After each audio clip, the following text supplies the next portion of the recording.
Here is a conception of nature as something you must trust.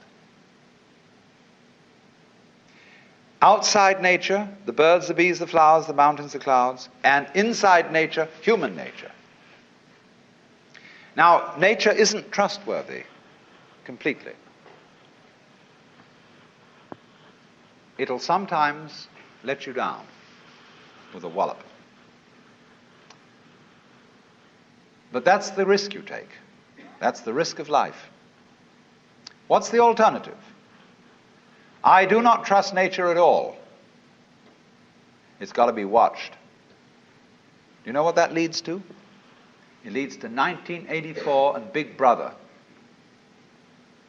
It leads to the totalitarian state where everybody is his brother's policeman, and where everybody is watching everybody else to report them to the authorities, where you can't trust your own motivation, where you have to have a psychoanalyst in charge of you all the time to be sure that you don't think dangerous thoughts or peculiar thoughts. And you report all peculiar thoughts to your analyst, and your analyst keeps a record of them and reports them to the government. And everybody is busy keeping records of everything. It's much more important to record what happens than what happens. This is already eating us up. It's much more important that you have your books right than that you conduct your business in a good way. In universities, it's much more important that the registrar's records be in order than that the library be well stocked. After all, do you know your grades are all locked up in safes, and they're protected from thievery and pilfering, and they're the most valuable property that the university has. The library can go hang. Then furthermore, the main function of a university is, what any sensible person would imagine, to teach students and to do research. So the faculty should be the most important thing in the university. On the contrary, the administration is the most important thing. The people who keep the records, who make the game rules up. And so the faculty are always being obstructed by the administration and being forced to attend irrelevant meetings and to do everything but scholarship. Do you know what scholarship means? What a school means? The original meaning of a schola? Leisure. We talked of a scholar and a gentleman because a gentleman was a person who had a private income, and he could afford to be a scholar. He didn't have to earn a living, therefore he could study the classics and poetry and things like that. Today, nothing is more busy than a school. They make you work, because you got through on schedule. They have expedited courses, and you go to school so as to get a union card, a PhD or something, so that you can earn a living. So that's a whole contradiction of scholarship.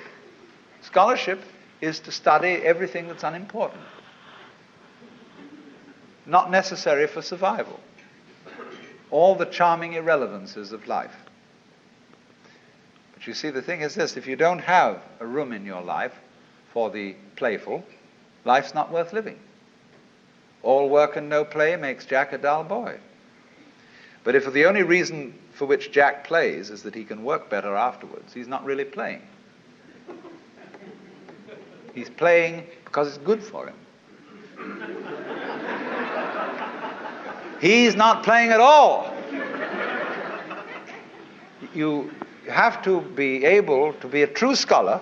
You have to cultivate an attitude to life where you're not trying to get anything out of it. You pick up a pebble on the beach. Look at it. It's beautiful. Don't try and get a sermon out of it. Sermons in stones and God in everything be damned. Just enjoy it.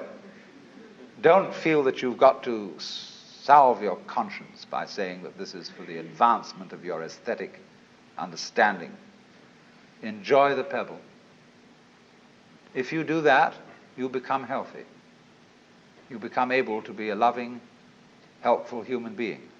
But if you can't do that, if you can only do things because they are somehow you're going to get something out of it, you're a vulture. So, we have to learn. We don't have to, you don't have to do anything. You don't have to go on living.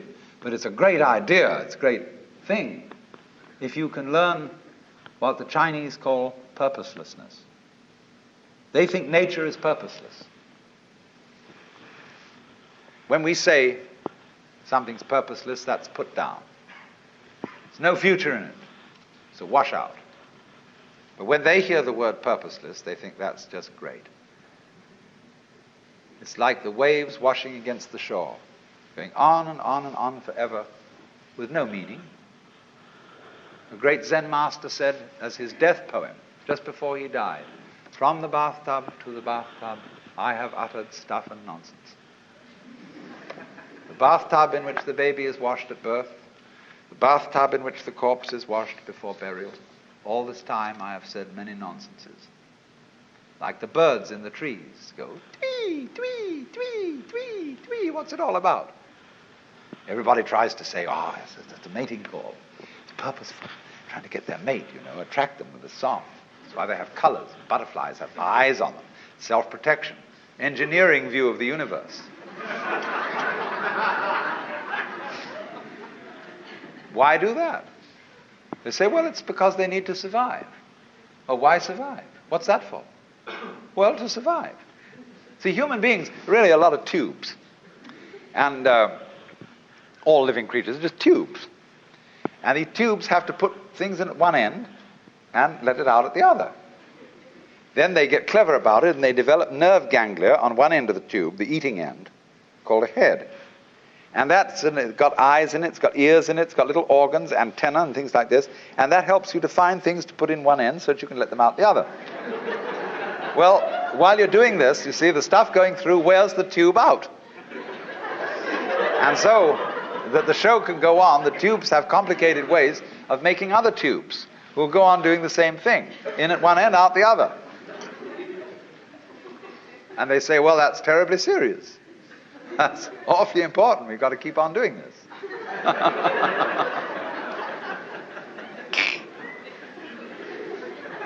But when Chinese say nature is purposeless, this is a compliment. It's like the idea of the Japanese have a word, yugen. And they describe yugen as watching wild geese fly and be hidden in the clouds. As watching a ship vanish behind a distant island. As wandering on and on in a great forest with no thought of return. Haven't you done this? Haven't you gone on a walk with no particular purpose in mind? Carry a stick with you and you occasionally hit at old stumps and wander along and sometimes twiddle your thumbs. It's at that moment that you are a perfectly rational human being. You've learned purposelessness. All music is purposeless. Is music getting somewhere? If it were, if the aim of music of a symphony were to get to the final bar, the best conductor would be the one who got there fastest. See, dancing, when you dance, do you aim to arrive at a particular place on the floor? Is that the idea of dancing? No? The aim of dancing is to dance, is the present. Well, it's exactly the same with our life. We think life has a purpose. I remember the preachers used to say, when I was a small boy, I'd always hear it. We must follow God's purpose. His purpose for you and his purpose for me. When I asked these cats what the purpose was, they never knew. They didn't know what it was. They had a hymn. God is working his purpose out as year succeeds to year. God is working his purpose out and the time is drawing near.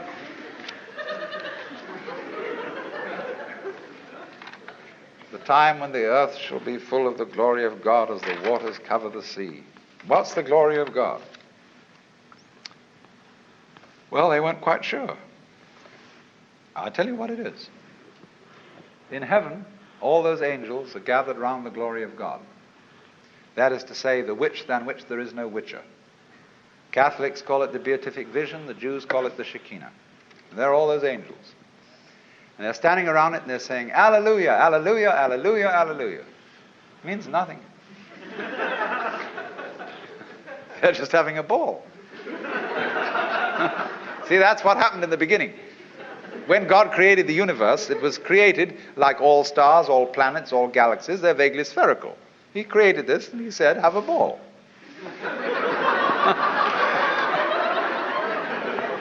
But before he said that, he said, you must draw the line somewhere. That was the real thing he said first. Before let there be light. That came later. First thing was, you must draw the line somewhere. Otherwise, nothing will happen. You know, you've got to have the good guys, the bad guys. You've got to have this, you've got to have that. The black and white, light and darkness. Must draw the line somewhere. Now, here's the choice then. Are you going to trust it or not? If you do trust it, you may get let down. And this it is yourself, your own nature, and all nature around you. There are going to be mistakes. But if you don't trust it at all, you're going to strangle yourself. You're going to fence yourself round with rules and regulations and laws and prescriptions and policemen and guards, and who's going to guard the guards, and who's going to look after Big Brother to be sure that he doesn't do something stupid. No go. Supposing I get annoyed with somebody in the audience, and I'm going to throw this ashtray at them. But I don't want to hit my friend sitting next to that person. I want to be absolutely sure this ashtray hits that individual.